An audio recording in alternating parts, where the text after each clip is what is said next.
So lads, this is not a great look for the Indiana Fever organization. If you've got Caitlin Clark, the star of the Indiana Fever, she's going and seeing whatever about not seeing the Indiana Fever's doctors. Like, it is what it is with that. It is what it is. Like, I think a lot of players and teams get second opinions. But if you haven't seen here, Stephanie White says there's no update on Caitlin Clark or potential timeline. She met with another doctor, but White says she hasn't spoken with the trainer. The superstar who reignited Indiana's passion for basketball has just made the boldest statement in WNBA history. Without uttering a word, Caitlin Clark, the iconic face of women's basketball and a player whose presence sells out arenas like a Taylor Swift tour, has reportedly ceased all communication with the Indiana Fever's medical team following her latest groin injury. Pretty much kind of leaked out the bag to the team that she was kind of going to get a second opinion. To me, an athlete like Caitlin Clark on her level, she should have been getting these second opinions. She should have been hearing from all these other doctors, man. But Stephanie White spoke to the media yesterday. She really didn't give a whole lot, but she did say that Caitlin Clark was in New York meeting with other doctors. Now, with all of that being said, what does the timetable look like to me for Caitlin Clark coming back? I keep telling y'all, around the 17th to the 30th of August. Clip 1. And truthfully, it's long overdue. Someone needed to hold this organization accountable for handling a once-in-a-generation talent, like a supporting cast member in someone else's spotlight. Here's what's really unfolding behind the scenes at Gainbridge Fieldhouse, and why Caitlin Clark might already be charting her exit from Indiana much sooner than anyone anticipated. She has met with a different doctor, and she won't even give an update to the team. Not, oh yeah, she's met with a different doctor and we're waiting on an update. She's waiting, or not even, well, that's basically it. They're waiting on, she's gone to a different doctor and they've heard nothing. If you're enjoying this, don't forget to subscribe. When Caitlin Clark hobbled off the court on July 15th against Connecticut Sun, clutching her right groin in clear frustration, it wasn't just another injury. It was the tipping point. According to sources, this is shaping up to be a Kawhi Leonard-type situation, where a superstar loses complete trust in her team's medical staff. Caitlin Clark. Following a July 15th injury to her right groin, Indiana Fever guard Caitlin Clark underwent further medical evaluations earlier this week. The team can confirm that no additional injuries or damage were discovered through the evaluations. Clark will continue working with the Fever medical team on her recovery and rehabilitation, with the priority on her long-term health and well-being. There is no timetable available for Clark's return, and no additional details will be provided at this time. Any further updates will be shared as they become available. Clark has now endured 4 separate muscle injuries this season: a left groin strain, a left quadriceps issue, and most recently, a right groin strain. For a player who never missed a single game due to injury during her standout college career at Iowa or her WNBA rookie season, this string of setbacks isn't just unfortunate luck. It's a troubling pattern, one that points squarely to medical mismanagement. Internet noticed something specific that Holly Rowe had to say on the broadcast. Holly Rowe said that before the last return after a quad injury, she had no practice time, which, if that's actually true, like if she wasn't practicing, if she wasn't going full speed, then why was she returning to the court? And that's actually something that I pointed out. I believe it was Scott Agnes reported that Caitlin had gone full speed in practice, but there was only one practice that she had gone full speed, and then she returned to play. The breaking point came when Clark was rushed back from her previous groin injury, only to aggravate again just a few games later. According to sources close to the situation, Clark told team officials, "I'm getting my own doctors. I'm done using ours."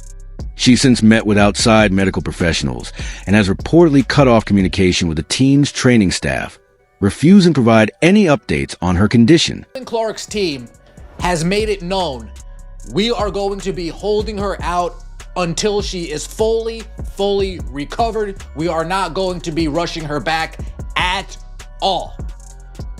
After taking Indiana Fever's advice, eventually Caitlin Clark needs to take matters into her own hands, make decisions for herself, and I believe that's what we are seeing with the team that she now has surrounding her. Let's examine the facts the Indiana Fever might prefer to keep quiet. Caitlin Clark's injury history this season reads more like a cautionary tale than a standard rookie year. On May 3rd, she sat out the preseason opener due to left leg soreness. By May 26th, she missed her first official WNBA game with a left quad strain. In June, a left groin injury kept her sidelined for 5 more games. Then on July 15th, she suffered a right groin injury in the closing moments of a game against the Connecticut Sun. Finally, on July 24th, the team announced she would be out indefinitely, offering no timetable and no further details. That adds up to 11 missed regular season games, plus the Commissioner's Cup final. Nearly half the season lost to recurring soft tissue injuries. These types of injuries are often preventable with the right conditioning and medical oversight, raising serious questions about her care and workload. People are speculating that Caitlin Clark injury could be much worse than expected. You know, these type of injuries and the way she's been getting these injuries is not normal. To have these strains back to back to back like this, and I said this before, Caitlin Clark's mobility is off, bro. I believe she might have came back too fast from the first. We all know the first one went down around the 25th of May. Then she came back and got re-injured around the 4th of July to the 5th, somewhere up in there of July, and then that brings us until now. But this is where things take a more revealing turn. Caitlin Clark reportedly sought second medical opinions in New York, without sharing the findings with the Indiana Fever's medical staff. Head coach Stephanie White even acknowledged she hadn't discussed Clark's external evaluations with the trainers. When a franchise player starts making independent medical decisions without involving the team, it points to more than just physical setbacks. It signals a deep breakdown in trust. When the Fever brought in Stephanie White, fans were led to believe this was a step forward from Christy Sides. White had the resume: 2023 WNBA Coach of the Year, a championship pedigree with the Fever as a former player, and a reputation for knowing how to win. But instead of steady leadership, the team got a coach seemingly more focused on reinventing what wasn't broken to begin with. The only good news about today is Caitlin Clark is no longer dealing with Stephanie White and these coaches and this Indiana Fever medical staff, trainers, doctors, none of that. She's seeing her own medical doctors, her own team. That's the only good news of today. She has abandoned the Indiana Fever medical staff, and I'm happy about it. I'm happy about it. She's pulling a Kawhi Leonard, what he did with the San Antonio Spurs, letting it be known, hey, look, I'll get back to y'all when I'm ready. I'm going with my own medical staff. Y'all can beat it, kick rocks, and I stand with you, Caitlin Clark. Here's the uncomfortable truth no one wants to say out loud. Christy Sides knew how to use Caitlin Clark. Criticize her coaching all you want, but she grasped one essential truth.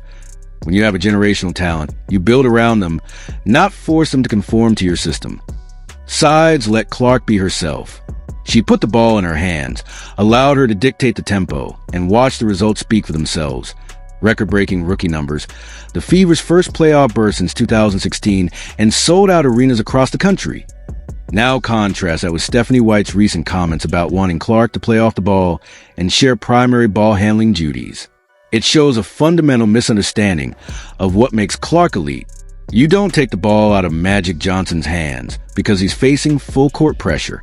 You don't bench Michael Jordan because he's being double-teamed. And you don't turn Caitlin Clark into a secondary option because your system can't accommodate her greatness. The problem of this team is Stephanie White. It's Stephanie White. It's not Caitlin Clark. A great player don't all suddenly sucks. That doesn't happen. It's strategic. And everybody's saying that they played better without Caitlin Clark. No. Actually, even this loss, Caitlin Clark gives them a better chance. They're under 500 without Caitlin Clark. But this is how it starts in sports. This is how it starts in the NFL. This is how it starts in the NBA. When you start seeing the wheels in motion, there's signs. There are signs before eventually a player gets traded, a player eventually marks their next destination. The Indiana Fever, you're on notice. You're on notice. You better recognize what you've got going on, the asset in front of you, and you do whatever you have to do to correct what is happening.